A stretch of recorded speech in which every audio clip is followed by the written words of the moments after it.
তো তারপর আমরা চলে যাই সৃজনী শিল্পগ্রামে। আর শান্তিনিকেতনের বেস্ট পার্ট আমার লেগেছিল সৃজনী শিল্পগ্রাম। এত সুন্দর হ্যান্ডক্রাফটিং ছিল, না দেখলে হয়তো সেটা বোঝার মতো না।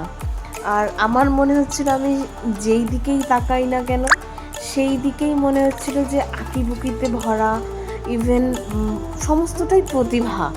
তো এত ভালো লাগছিল।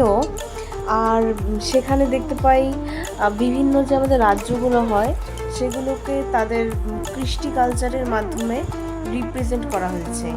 তো সেখানেই আমি ছোট ছোট ক্লিপ নিয়েছিলাম সমস্তটারই। তো দেখো তোমাদের কেমন লাগছে বলো। আর আমার ভিডিও যদি তোমাদের ভালো লাগে লাইক শেয়ার অ্যান্ড সাবস্ক্রাইব করো।